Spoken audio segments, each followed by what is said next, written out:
Hey kiddos, I am just posting a little video so I can help you with some of your decimal by decimal division. I started by writing all of the problems on lined paper, and I'm using the columns on the paper to help keep my work organized, and I did that just so it would go a little quicker. So when I look right here at this first problem, I'm just going to jump right in.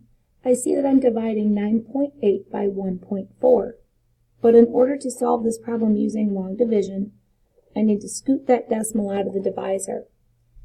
So when I scoot that decimal out of the divisor, I move it by multiplying by 10.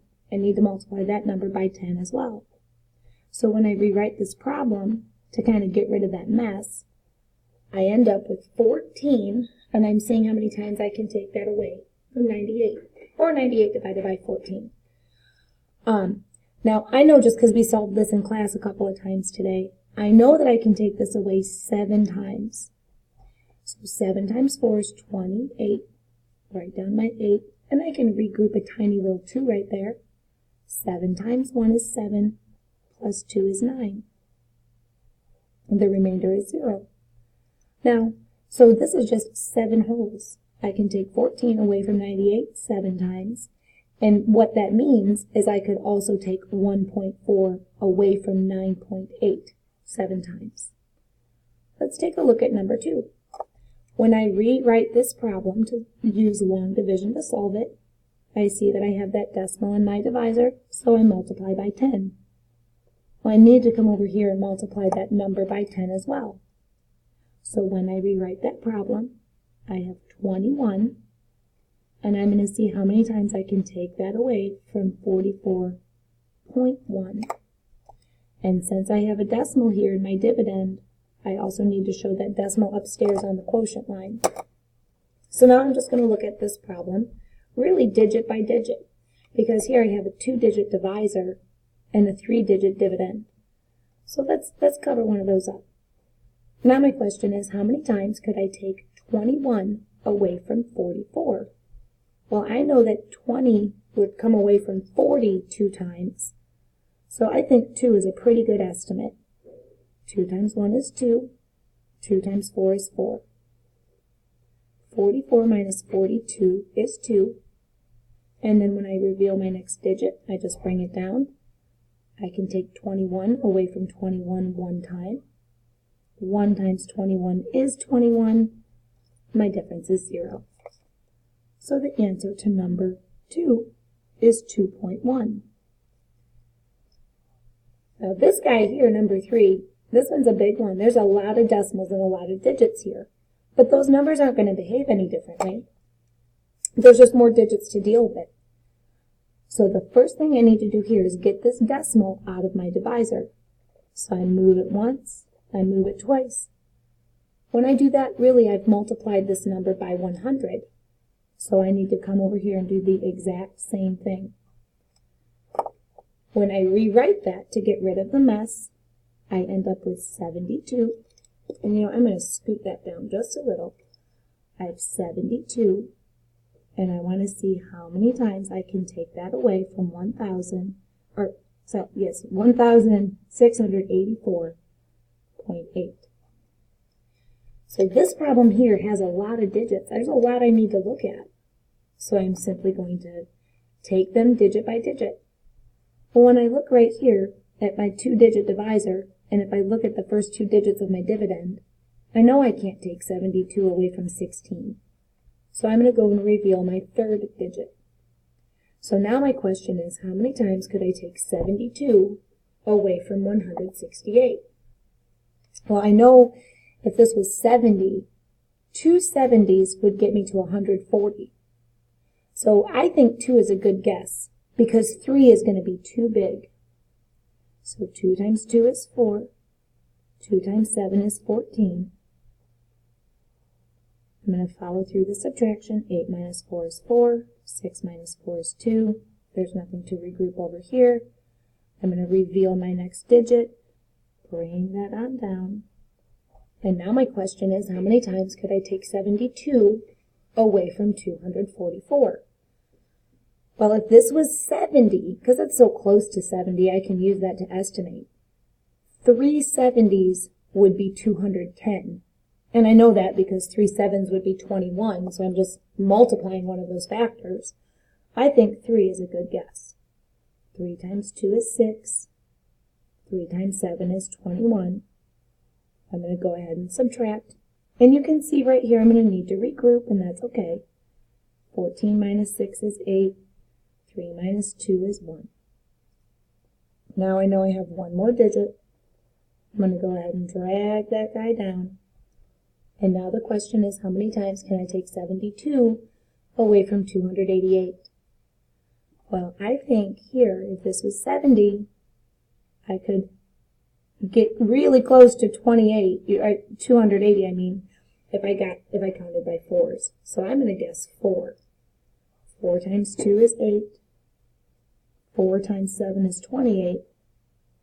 And that worked out evenly. Now, I do see a mistake that I made, or not a mistake, but I see something I forgot to do at the beginning. Here I have a decimal in my dividend. I need to show that same decimal up on my quotient line.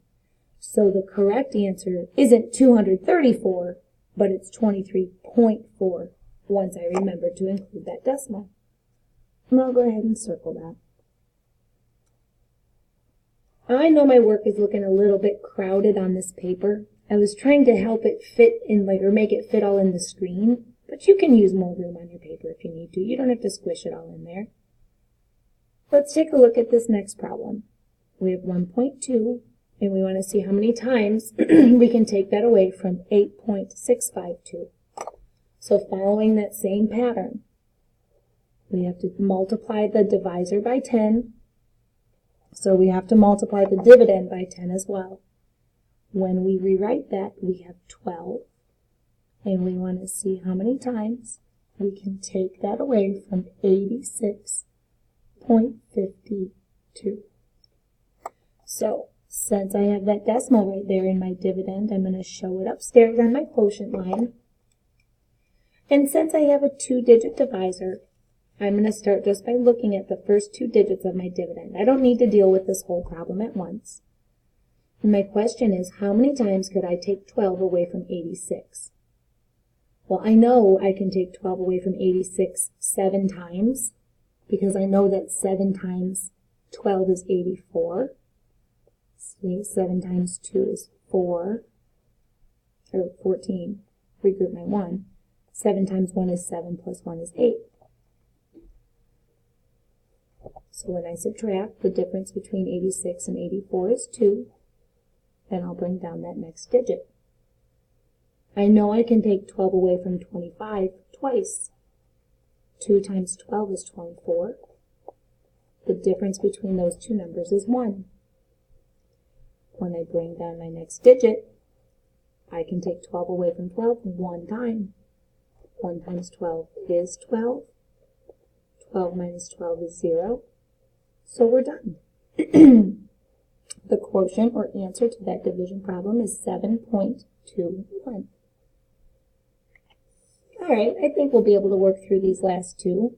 Let's start by looking at this guy.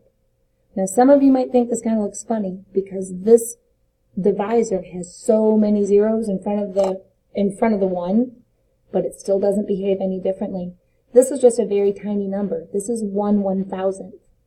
So imagine if you had a pizza and you cut it into 1,000 pieces and you ate one of them.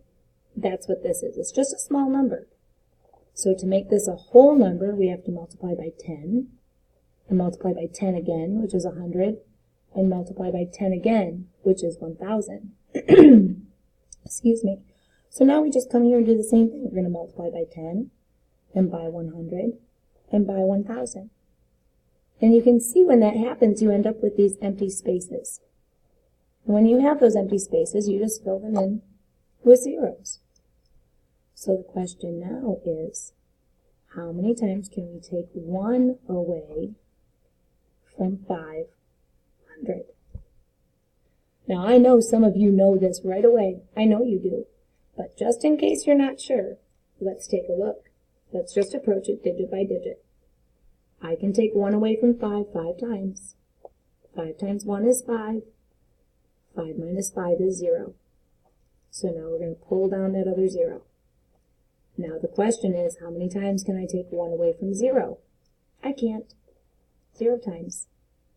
0 times 1 is 0. 0 minus 0 is 0. I still have one more 0. Let's drag it down. How many times can I take 1 away from 0? Well, I can't. If I have 0, I can't give away 1. I do that 0 times. 0 times 1 is 0. 0 minus 0 is 0. We've used up all our digits, and we are done. Now, some of you might have recognized that was going to be 500 before we even started. But if you didn't see that right away, that shows you why. Here you divide, anytime you divide a number by 1, the answer is itself. And that kind of shows you why. All right, last but not least, let's take a look at this guy. Here we have 6 hundredths, and we want to see how many times we can take that away from 9.594. So if we make that divisor a whole number, we multiply by 100. We need to come over here to the dividend and do the same thing. When I rewrite this division problem, I have 6, because that now is a whole number. And we want to see how many times we can take that away from 959.4. So again, let's just go digit by digit, but before we do, put that decimal up there. Anytime you have a decimal in the dividend, you show it right upstairs on that quotient line.